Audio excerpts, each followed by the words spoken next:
Next up for you, I have a class.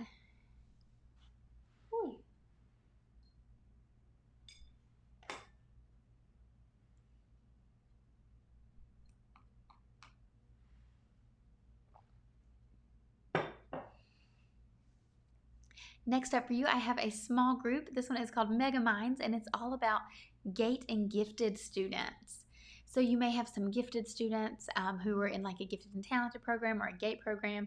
This group is designed for these high achieving kiddos. And why I think you should use a gifted student small group is because these students are not often referred to us, right?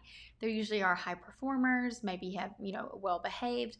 We're likely not getting a lot of behavior referrals or counseling referrals for them. So they may not be on your radar, but there are ways that we need to support them as well.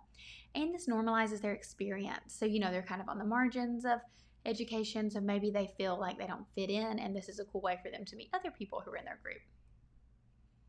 So as you can see, this is a little sneak peek of what it looks like in action. They're weekly outlines, so this is a 10 session, so you can go over 10 weeks, or you could meet twice a week to do it for 5, or so on. So you have an outline there telling you exactly what you need to do. So each one starts with a discussion question.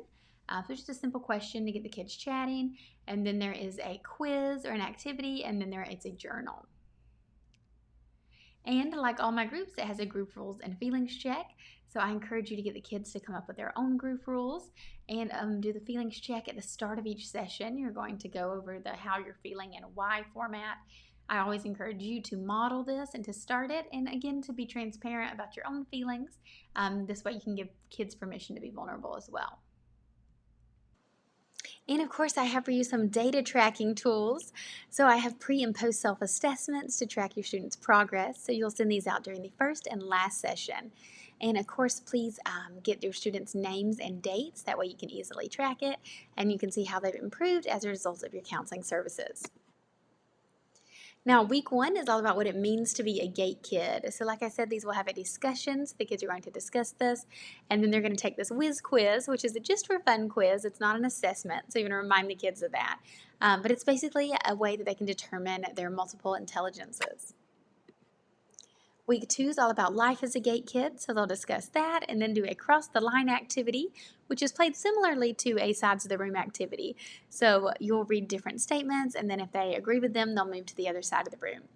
So these would be things like, I stress about tests, I think school is boring, I like going on field trips, my parents expect a lot out of me, I'm supposed to make all A's, things like that.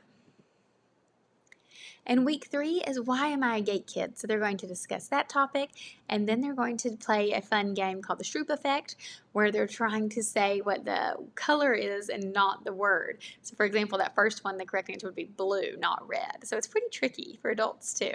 And this is good because it's really challenging for them, and sometimes they're not easily challenged. And week 4 is all about GATE programs, what's working and what's not. So they'll discuss that, and then there's an activity with their famous gifted students. So it would be, people like Bill Gates or Robin Williams, Walt Disney. They get to pair those. Week 5 is all about feeling bored in school, and so you're going to split them up into pairs or in groups of 3, and then they're going to brainstorm ideas that they could do to improve the gifted program at their school, and then you can chat about these ideas and even display them on like a big anchor chart or butcher paper. Week 6, I love this one. It's all about perfectionism. So the students are going to take another little fun quiz to see if they are a perfectionist, and then you can discuss it. Week 7 is about other worries such as self-esteem. So there's a nice self-esteem building activity for them here. They're going to write their name on a note card, pass it around, and then the other group members are going to write kind words or compliments on their card. By the time it makes it back to the student, they get to read all of these things, thus building their self-esteem. And week 8 is about social skills. And a social skill we want them to learn here is the quality of a good friend and how to be a good friend. So this game is played similarly to Hangman's. They're going to take turns choosing a card from a deck, and then they have to write out the number of blanks for that many letters. So for example, if they draw loyal, they would have to write out 5 blanks, and the other students would try to guess loyal. It could also be things like kind, understanding, forgiving, qualities of a good friend. Week 9 is all about family dynamics, so they'll do a discussion on that. And there's a prioritizing commitments activity. So this is fun. The kids get to write down everything that they're committed to, whether it's homework, taking care of a pet, extracurricular activities, a club, a sport, and then they have to put them into 3 different columns. So what is a non-negotiable they have to do? What's something they love to do? And what's something that they think they can do without?